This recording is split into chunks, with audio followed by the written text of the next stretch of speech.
Good evening. I'm Mayor Ron Nirenberg. Tonight I'm joined by Dr. Ruth Bergeron from UT Health, along with Dr. Junda Wu, our Bexar County Public Health Authority, and this is our COVID-19 update for the San Antonio community. Tonight we're reporting 242 new cases of COVID-19, which brings our total since the pandemic began to 197,497. We are now updating our 7-day rolling average, and it sits at 329.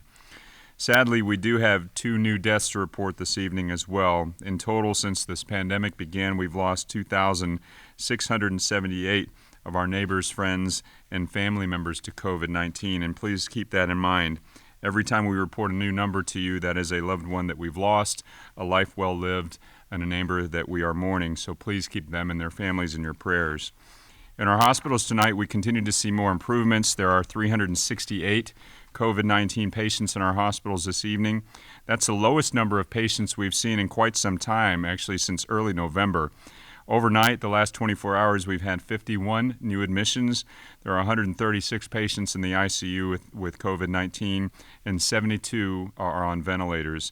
So those numbers are moving in the right direction, but as we've reminded you throughout this week, especially with the orders from the state, please do not let your guard down, keep your mask up, and protect yourself and others from this virus. Quick update on vaccines. As of yesterday in Bexar County, we have 265,927 people who have received their first dose vaccine, and 155,385 people who are fully vaccinated.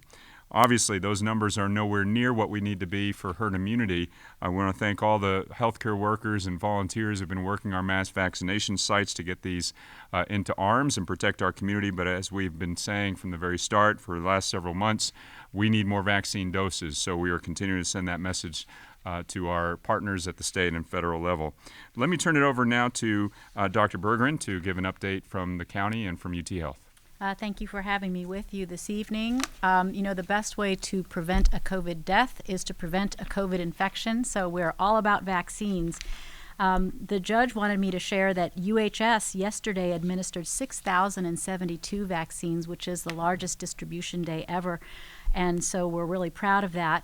I wanted to share that at UT Health, we have now administered 65,000 vaccines as well, and we continue to vaccinate about 2,000 a day, a little more than that, 6 days a week, and there'll be about 6,000 first vaccines and 6,000 second vaccines that we'll continue to give every week. This means that we are getting through our Tier 1B patient population at UT Health, and we are starting to work closely with Metro Health to coordinate efforts to expand to targeted audiences of just beyond the UT Health population. We're very excited that the state of Texas is now including teachers in the Tier 1B, and we're going to work to help target those populations at UT Health.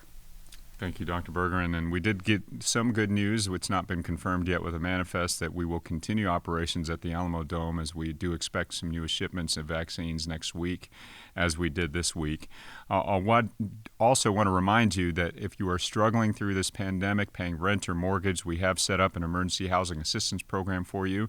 It is still available to provide relief. You can get more information by calling 311 or by going to the website covid19.sanantonio.gov. Also, if you're out of work, lost a job, and without an income, there is a training program available for you. There are jobs available in our community today, and if you need the skills for those jobs, that training program can provide them while you receive a stipend to make ends meet. You can get more information on that program by calling 311 or enroll at 210-224-HELP. And again, this pandemic is not over, but we can get there if we work together. So please continue to mask up, practice social distancing and proper hygiene.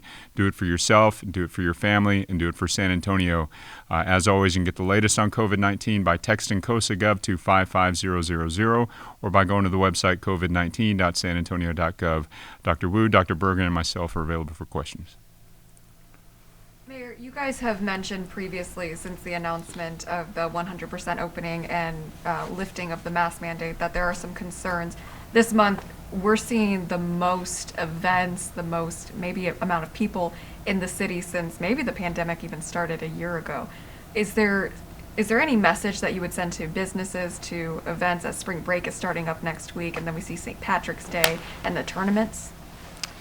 Yeah, and I will say that as we have done with our city facilities, our public facilities since the pandemic started, they will have the strictest of public health protocols as those events get underway. That's no different. In fact, they're going to be a lot stronger than even people saw during the November and December months.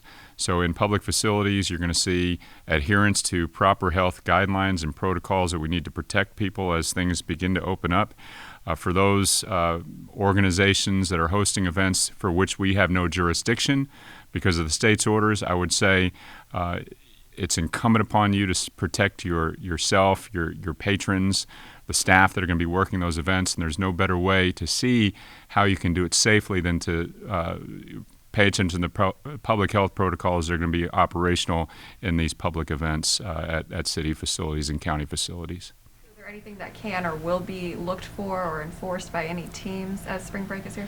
Well, in the city facilities, we're absolutely going to enforce our strict health standards. Things like masking, social distancing, occupancy limitations are going to be all enforced. Unfortunately, with the governor's orders, he has stripped away our ability to enforce in other facilities that are not within our jurisdiction. But that doesn't mean that people can't adhere to good common sense to keep from losing more lives to COVID-19. Does this open up the possibility of fans at the NCAA women's tournament, or has that even been discussed? So that decision has not been made yet, but what we have said is that it will adhere to the health conditions at the time. I think we're going to make a decision on what that will look like in the next couple of weeks. I will say that the opening rounds of the NCAA tournament will not have any fans at all. That's going to continue. There will be, obviously, player families in attendance, but as far as the early rounds of the tournament, there won't be any fans in attendance at the Alamo Dome. Dr. Wu, as a person of science and being in charge of, or advising people what to do during this pandemic, what was your first reaction when you heard Governor Abbott's decision to lift the mandate of masks? Well, I and my colleagues are unanimous in saying our advice is follow the science, wear the mask, get the vaccine. It's that simple. We're a long way from having herd immunity, which is 75 to 85% people being protected. As of very recently, I think about 8% of Texans had been vaccinated, and we know that natural immunity can be short-lived from what we're seeing from Brazil. So therefore, it's unsafe to take your mask off when you're around other people. So follow the science, wear the mask, get the vax.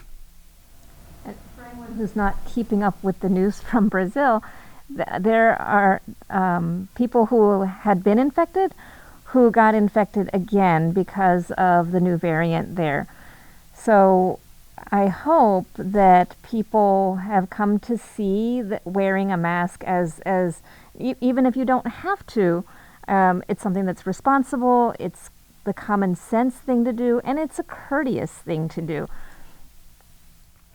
Recently, the Johnson & Johnson vaccine has been discouraged among the Catholic community, expressing moral concerns due to its use of cells from the tissues of aborted fetuses. Could that deter the city's efforts to vaccinate its residents when this vaccine becomes available in San Antonio? We have gotten questions about it, and the Archdiocese has said that it's acceptable to go ahead and get the vaccine. I believe, looking at national, not specifically about what our Archdiocese says here, but looking at what I've seen nationally, some people do draw a distinction between the mRNA vaccines and the more recently approved vaccine. So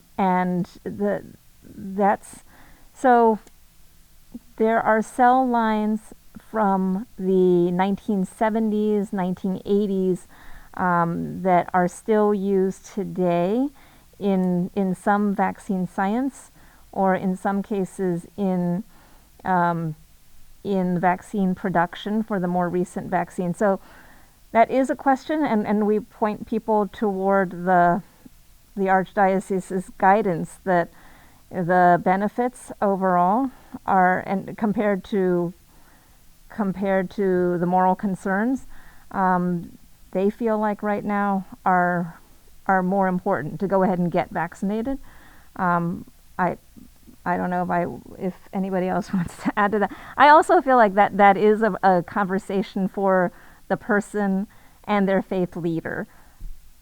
Yeah, it's important to emphasize that there's no fetal tissue in these vaccines. So we're talking about using cell lines from a long time ago, but there's no fetal tissue in the Johnson & Johnson vaccine. Does the city take into consideration the makeup and production process of a particular vaccine before making it available for the public? Oh heck, there's not enough vaccine to, no, we are just sharing what we have. Do we know if the Alamo Dome's vaccine shipment next week will include the Johnson & Johnson vaccine? We don't know that right now. I don't think it does, based on what I know so far. But you will be able to know before you get a vaccine what you're signing up for. Mayor, are you confident of the COVID protocols at SeaWorld and Six Flags? Well, let me first say that obviously it's a challenge for us to see, on the one hand, every public health professional under the sun saying that we need to wear masks, and then the governor saying you don't have to. That's a mixed message if I've ever heard one. But I was very happy to see that businesses are stepping up. It's been very challenging for them to now be put in a position of making tough decisions and having to potentially confront people who don't like what they're saying. They're in a difficult and unfair position, every business. I was happy to see that several of them have gone ahead, associations as well, and said they're going to stay with the public health guidance, including Six Flags and Fiesta Texas are going to adhere to the mask mandates. They're going to continue to observe occupancy limitations, et cetera. So I'm glad for that. Obviously, it's going to be challenging as we see people hear mixed messages. But again, you're seeing a great many leaders step up on behalf of the community in this situation. Mayor, on that note, there's been talk of, okay, if someone goes into a business and that business does require them to wear a mask of some kind over their mouth and their nose, and they say, well, the state says I do not have to right now. Is that business within its legal limits to call authorities to have that person escorted? Absolutely they are. A business can refuse service if they're not adhering to health standards. And someone who refuses to leave in that situation could be subject to a criminal trespass. Has SAPD and BCSO then kind of been in contact with you about we may see an increase in this next week? Not directly. The judge talked a little bit about this and what the sheriff is planning to do yesterday. No one has really spoken about the increase, but I think logically we can expect there to be increases. And for, again, I mean, the mask is a sign of respect for other people. We are almost there. There's reason to be hopeful that this will be over soon, but we're only going to prolong our misery if we try to skip a step and go straight to letting our guard down. So if you're that interested in going back to normal and getting this pandemic behind us and pretending like we don't have to worry about this anymore, then mask up for a little while longer. It's not going to be too painful. In fact, it's not painful at all. It'll spare a lot of pain from everyone else. That's all we have tonight. Thank you.